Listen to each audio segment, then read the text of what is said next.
Bom dia, irmãos, bom dia, boa tarde, dependendo da hora que você for ver esse vídeo.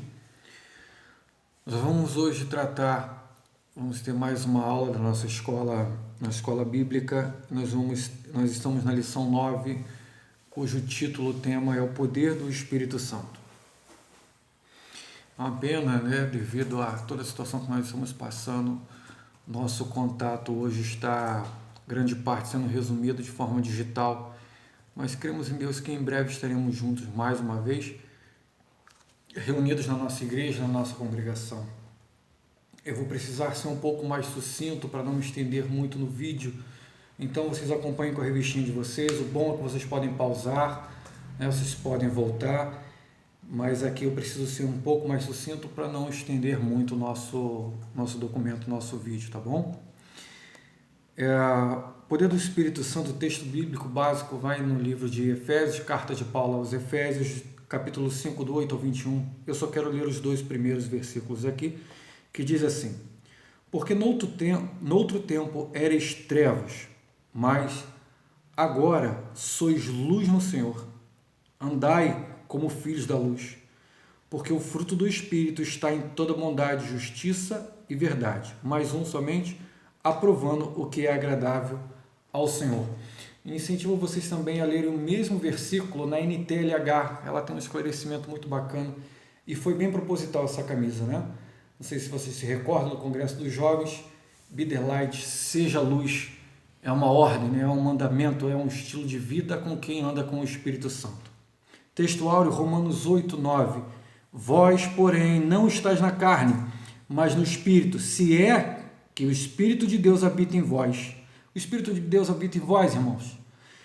Mas se alguém não tem o Espírito de Cristo, esse tal não é dele. E eles trazem uma palavra introdutória do Charles Spurgeon, é um cara muito grande, né, da literatura teológica, e quem gosta, né, quem já fez seminário, quem acompanha alguns livros, ele é um cara que tem umas citações muito boas. O que me chamou a atenção aqui nessa citação que está no livro, diz assim: o poder é uma prerrogativa exclusiva e especial de Deus e somente dele. É quase uma redundância, porque eu fui buscar a questão da palavra prerrogativa e ela já nos deixa claro que esse termo é usado para quem faz parte de um grupo exclusivo, para quem tem vantagens. E essa definição que eu busquei no Google, ela fala, por exemplo, de um advogado, que ele tem algumas vantagens que outras pessoas não têm. Olha como é que Spurgeon tratou a respeito do poder do Espírito Santo. Nós somos especiais. Eu tenho falado muito isso nesse tempo da pandemia que nós estamos passando, sabe? De termos a consciência da nossa identidade, de sabermos quem somos no Espírito Santo, de sabermos quem somos em Deus, em Jesus, quem Ele nos tornou, nos faz uma pessoa especial mesmo. Especial de verdade, sabe? Não é da boca para fora e nem uma frase motivadora de autoajuda. Nós somos de verdade, nós somos especiais. E ele fala assim sobre o Pai, o Filho e o Espírito Santo têm poder igual. E hoje ele habita em nós e nós temos esse poder, nós fazemos parte dessa prerrogativa, nós fazemos parte desse grupo exclusivo. E o capítulo ponto 1 trata sobre o revestimento do amor. O revestimento do amor, eu queria que vocês anotassem Atos capítulo 1, do versículo 4 ao 8, esse é um diálogo de Jesus, vou chegar um pouquinho mais para trás para ficar melhor. Ele trata no diálogo de Jesus com os discípulos, onde Jesus, de uma certa forma, dá um fora, né, nos discípulos, que ele diz assim: rapaz, vocês estão perguntando coisas que diz respeito a vocês nesse momento, então preste atenção no que eu estou falando, vocês vão ser revestidos de poder. Agora, quanto a datas, quanto a outras informações, isso não lhe cabe nesse momento. Eu queria, repetindo para vocês, Atos 1, do versículo 4 a 8, para você ler aí na sua residência e meditar sobre isso que nós estamos falando. Essa citação, ela aqui no ponto 1 diz sobre muitas capacidades que Deus espera que desenvolvamos. O amor é a principal virtude. Irmãos, o amor não é só a principal, o amor é tudo. A palavra, o evangelho se resume em amor. João deixa isso bem claro. Ele poderia De repente, se fosse algum de nós, iríamos pensar em tanta filosofia, em tanta poesia para definir Deus, e João foi tão assertivo, João foi tão sucinto com uma palavra e uma complexidade tão grande. Deus é amor, o Evangelho é amor, a palavra se resume à lei, ela nos leva ao amor. E não é tão simples. Olha, Renato Russo, naquela música, ele dizia que nós poderíamos fazer tantas coisas, ainda que falássemos a língua dos anjos, ainda que nós pudéssemos fazer diversas coisas e maravilhas, sem amor de nada seria. Sem amor é filosofia, sem amor é pura poesia, sem amor é pura letra. E a palavra aponta, mas o amor é prática, né? O amor é prática, o amor ele está dentro de nós e nós precisamos fazer um trabalho em conjunto com o Espírito Santo para exercer amor, uma obrigação nossa como ser vivente pelo Espírito Santo, como criatura e filhos de Deus, como cristãos, né? Como nos apresentamos como cristãos. Paulo, por exemplo, em 1 Coríntios 13, ele usou uma ordem, ele dizia que agora nos resta a fé, a esperança e o amor. E ele cita, antes de terminar, e a maior de todas essas é o amor. O amor não é uma coisa simples, o amor não é um sentimento. O amor é Deus, o amor é o poder do Espírito Santo dentro de nós. Na outra citação que fala sobre o amor sempre, a revista traz o exemplo, né, de Pedro, que pergunta para Jesus quantas vezes ele deveria perdoar um irmão. 7 vezes? Jesus, não, 70 vezes 7. Irmão, 70 vezes 7 são 490 vezes. Não tem como você ter que exercer 490 perdões, se não está próximo. Porque quando você tem uma circunstância, uma situação de liberar perdão para um estranho, para uma pessoa que você não tem convivência, que você não tem história, é fácil você liberar esse perdão, porque, como eu disse, você não tem um histórico, então dificilmente vai haver mágoas. Foi um embate simples, e liberar perdão para você que é um praticante da palavra é fácil, para quem você não tem que conviver de novo. Então, quando Jesus cita, ele fala de proximidade, são 490 vezes, é a tua esposa, é o teu irmão, é o teu colega de trabalho, é um parente, é a sua mãe, são pessoas próximas para você exercer perdão. O nosso primeiro rebanho que vai ser nos dado, que nós vamos ter que dar conta, é a nossa família. Nós precisamos exercer perdão, sabe por quê também? É um ato de inteligência sua. Exercer perdão não é só obrigação, mas é uma questão de inteligência, porque da mesma forma você vai ser tratado pelo Pai. Da mesma forma que você medir, nós também seremos medidos. E eu acho interessante, eu já li esse livro acho que umas 3 vezes, da pastora Joyce Meyer. Eu gosto das ministrações dela, eu gosto da leitura dela, porque eu sinto ela muito próximo. Ela não é uma escritora que nos mantém distante. Você consegue sentir a pastora Joyce Meyer muito próxima nos exemplos que ela usa de vida, eu gosto muito. E ela cita no livro Batalha da Mente, exatamente. Na Batalha da Mente ela cita Mateus 7, versículo 6. Eu separei aqui, olha só a visão dela a respeito desse versículo. Não deis aos cães as coisas santas, nem deiteis aos porcos as vossas pérolas, para que não suceda de que... Perdão, irmãos, eu estava lendo uma anotação, o celular apagou. Um minutinho, por favor. Ao vivo não tem jeito.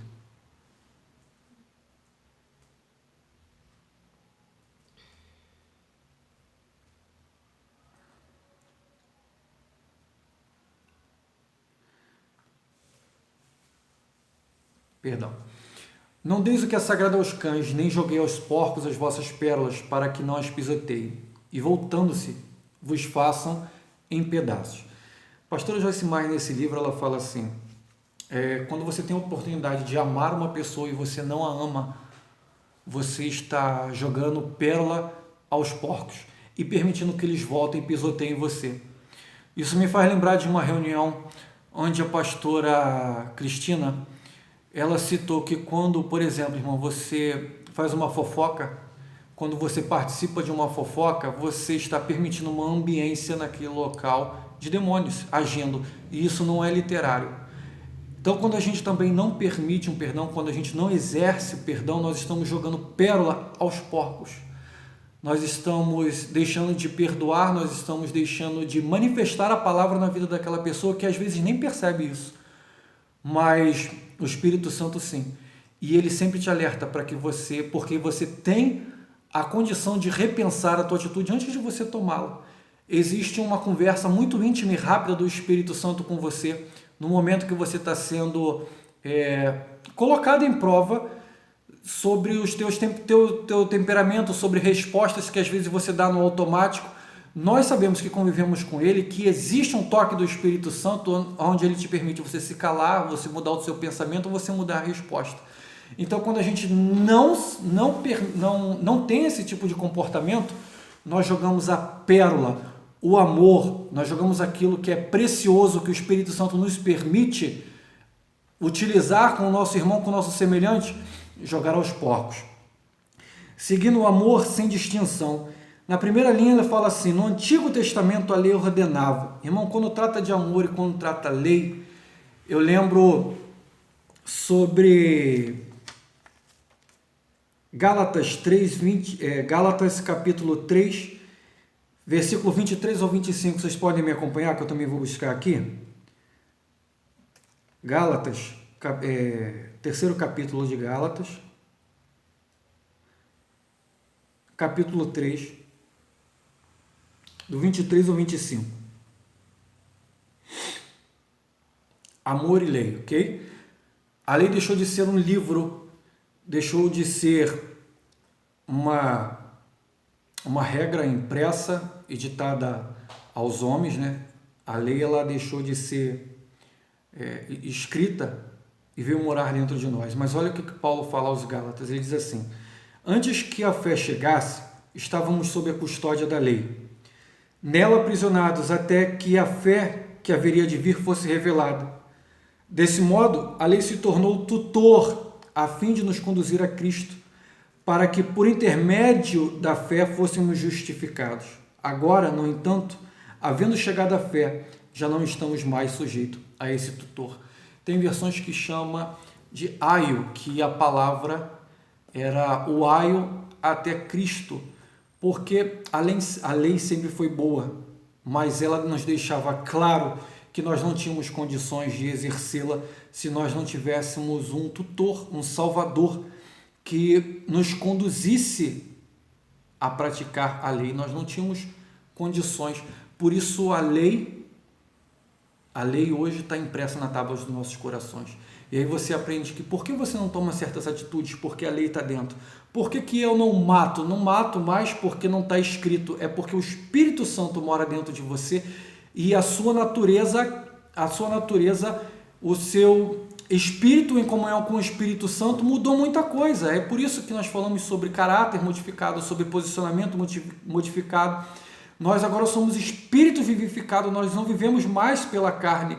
Então, por isso, a lei se tornou viva dentro de nós, nas tábuas do nosso coração. Nós temos o Espírito Santo que nos permite viver a palavra, mas sem ele, sem Cristo, isso era praticamente impossível. Viver a lei em sua plenitude, sem Cristo dentro de nós, era impossível. Avançando, o segundo ponto, o segundo tópico, fala sobre revestimento de resiliência. É uma das opções das vantagens, né, dessa prerrogativa que nós estamos estudando. Olha aqui duas definições que eu trouxe sobre resiliência. Eu busquei no Google e diz assim: uma pessoa resiliente representa a capacidade de se adaptar ou até mesmo evoluir após momentos de adversidade. Para a psicologia, ser resiliente é ter a capacidade de dar a volta por cima, lidando e superando adversidades e transformando experiências negativas em aprendizado. Outra definição: resiliência é um conceito emprestado da física que significa a capacidade do indivíduo de superar pressões, obstáculos e problemas e reagir positivamente a eles sem entrar em conflito psicológico ou emocional. Palavra famosa, né? Resiliência, roda muito na internet. Seja resiliente, somos resilientes. Essa capacidade de dar a volta por cima. Mas, irmãos, olha como que a palavra é a base de toda a existência de tudo. Vamos ler sobre resiliência na Bíblia. Abre comigo Isaías 26, capítulo 26, versículo 3. Isaías 26, versículo 3. Eu copiei essa passagem da Bíblia chamada Ampliada. Se você tiver acesso, ela é uma Bíblia escrita com comentários complementares àquele versículo na própria Bíblia. E diz assim: Tu, Senhor, conservarás e guardarás em perfeita e constante paz aquele cujo propósito, ambos sua inclinação e caráter é firme em ti, porque ele confia em ti, descansa em ti e espera confiantemente em ti. Resiliência. Resiliência é você estar com a mente em paz. É você acreditar que aquele caminho que está desenhado na sua frente é impossível de você trilhar.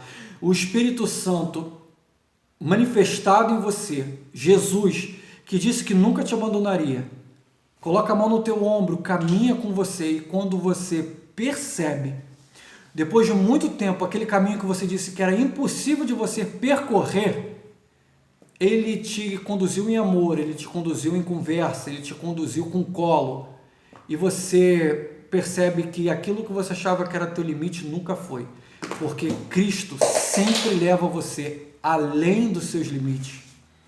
Ele distrai você pelo caminho, ele é o bom pastor, ele é o que te atravessa no vale da sombra da morte, ele é o refúgio bem presente, é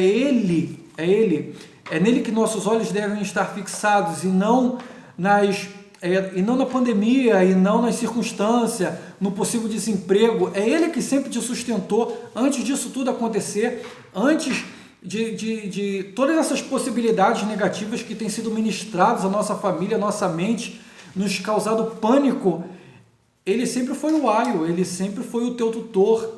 E essa resiliência, nós buscamos poder de ser resiliente no Espírito Santo.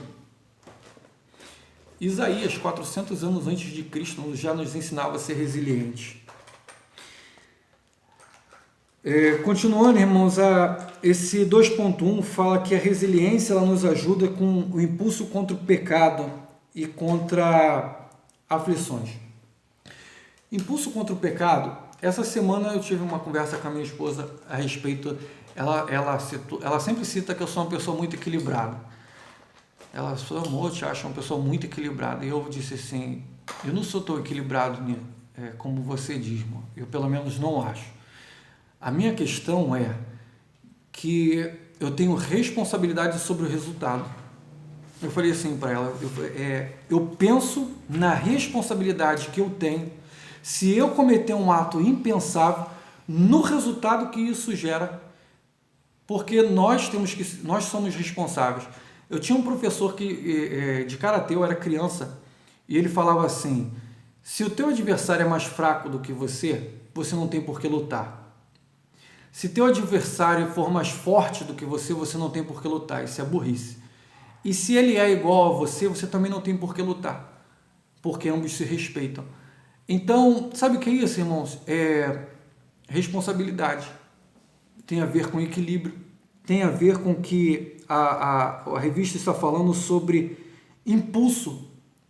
Hoje eu vi uma postagem muito bacana que tem a ver com o que nós estamos estudando aqui, que falou assim: de repente você não tem problema com pornografia, mas você pode ser a pessoa que não desiste de ganhar uma discussão. Foi muito bacana isso, porque o pecado e Satanás, ele não está só nas coisas absurdas não, mas nas pequenas que você acha que você tem direito de exercer, e você acha que não faz mal nenhum, nem para você, nem para o seu próximo.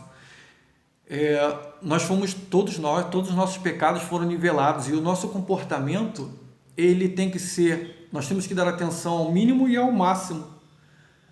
De repente você não é um irmão fofoqueiro, mas você comete outros delitos que causam tão dano quanto. E isso parece impossível, né, ter um comportamento desse, mas é sobre isso que nós estamos tratando, sobre o poder do Espírito Santo. É esse tipo de empoderamento que nós precisamos exercer. O tópico 3 fala sobre, ele usa uma palavra que sempre me chama a atenção, diz assim, o revestimento para triunfar. Se você usar essa palavra com um romano, tratando-se de história romana, você sabe que triunfar não é uma vitória comum e nem simples?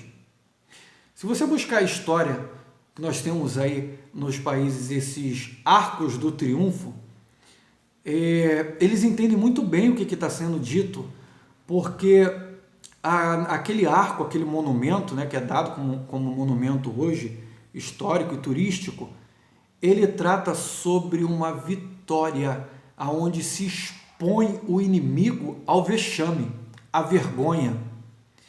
O império, o exército vitorioso, ele colocava os inimigos acorrentados e era feito um cortejo mostrando que ele foi dominado, mostrando a vitória e expondo ele à vergonha. Olha isso. Então, quando essa revista fala assim para mim, o revestimento para triunfar, triunfar sobre a carnalidade, triunfar sobre a soberba.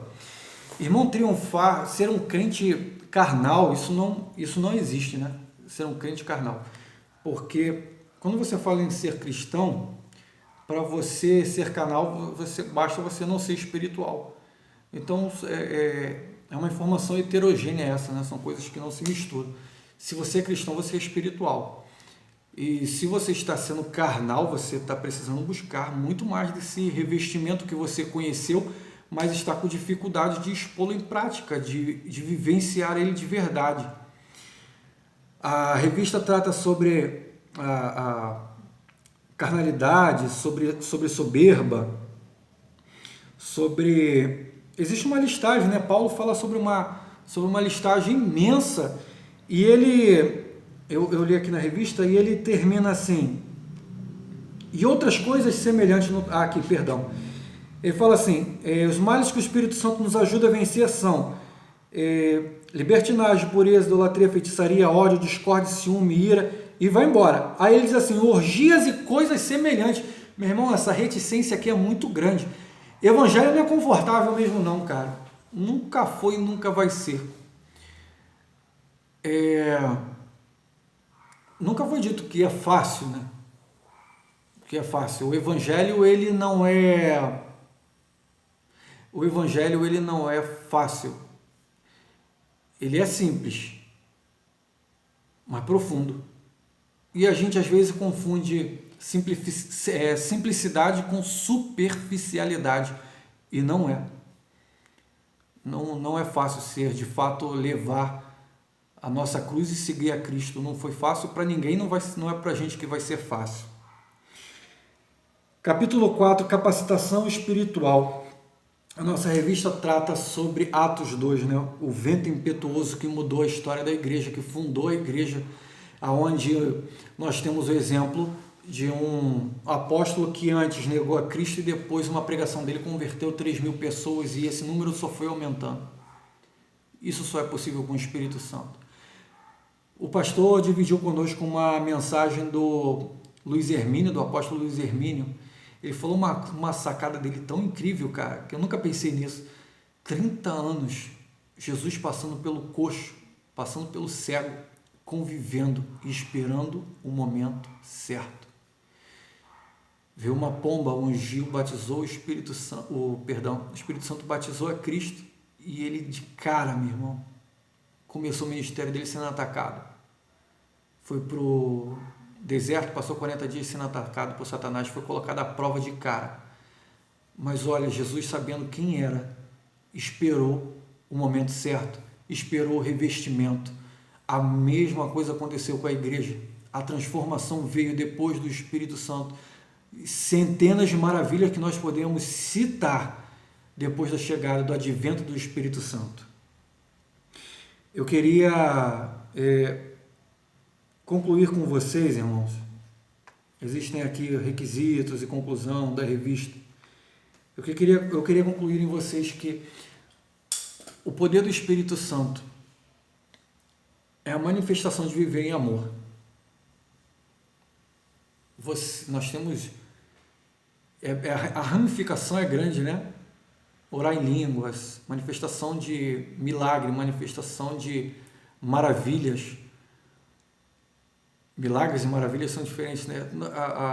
A extensão é muito grande, mas uma conclusão é nós vivermos em amor. Como? Como que eu consigo? São tantos anos de investida de Satanás na nossa mente que essas investidas desde criança afetam o nosso comportamento. Sofismas que foram colocados na nossa mente que nós não fazemos ideia, lá do ventre da tua mãe, que nós não fazemos ideia. E agora nós temos o nosso espírito vivificado, nós temos o Espírito Santo e nós necessitamos viver todo dia em amor. Ou como o nosso pastor falou uma vez, sabe? Tem dia que a gente não está com tanta fé não, irmãos. Tem dia que está difícil, sabe? Tem dia que eu sou grosso, irmãos. Tem dia que eu estou um anjo, mas tem dia que eu estou sem paciência nenhuma.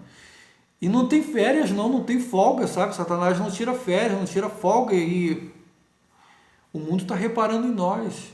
Nós somos a Bíblia, a gente lê muito isso na internet, né? Nós somos a Bíblia que o mundo lê. As pessoas estão de olho na gente, no nosso comportamento, no pai que você é, no colega de trabalho que você é. As pessoas estão lendo, é através do nosso comportamento. Não adianta falar, não adianta colocar uma Bíblia embaixo do braço, não adianta pregar, nem colocar versículo na internet, no status. Isso não converte ninguém, mas é o teu comportamento. E eu vou falar para você que tem kardecista, tem umbandista, tem candomblessista, tem um monte de ista aí que está dando show de comportamento, não conhece nem a palavra. Como viver em amor? Eu tenho uma boa para a gente hoje, sabe como? Relacionamento. E sabe por quê que a gente às vezes falha no relacionamento? Você já se colocou numa situação de repente de estar fazendo uma viagem com a sua esposa? Ou de estar num momento com a sua esposa e ela está falando,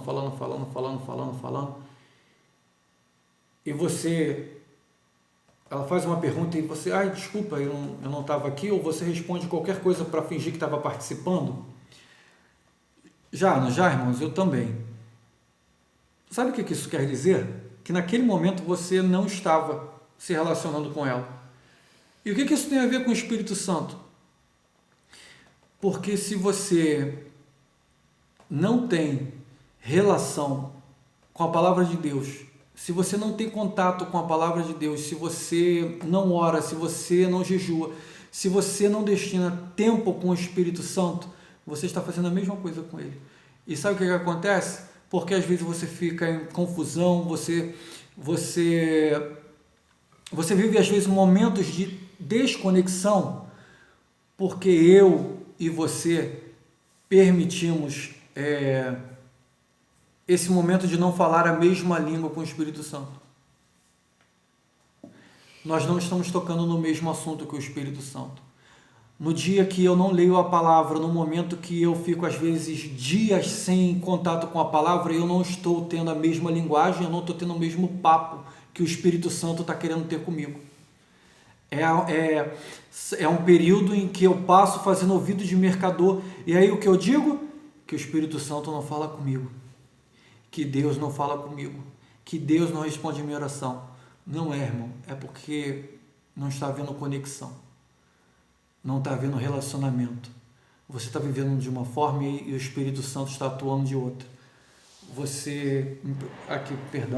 É isso que eu queria ter em mãos. Espírito Santo, Deus está falando uma coisa e você está falando várias outras. Então, a ausência de conexão a falta de relacionamento tá dificultando você viver em amor. É necessário o relacionamento contínuo com a palavra, com a oração e com o jejum. É assim que o Espírito Santo fala, é assim que ele se manifesta, é assim que você se fortifica e é assim que nós vamos ser exemplos onde quer que estejamos. É assim que vamos fundar núcleos da Igreja de Cristo. É assim que a Igreja Valens é espalhada pela cidade. É assim que você vai trazer, através do teu comportamento, através do relacionamento com o Espírito Santo, que você vai continuar a expansão do reino. É assim que o ID se manifesta. Amém, irmãos? Obrigado, muito obrigado por me receber na sua casa, muito obrigado por esse momento. Desculpe tamanho amadorismo da minha parte. É a primeira vez que eu faço isso. Desculpe o meu nervosismo, desculpe a falta de intimidade com a ferramenta. Eu agradeço a Deus por ter me escolhido para essa oportunidade. Amo vocês. Em breve estaremos juntos. E fiquem com essa palavra aí, irmãos. Lição 9 da nossa revistinha. O poder do Espírito Santo. Amém? Um grande abraço a todos. Shalom.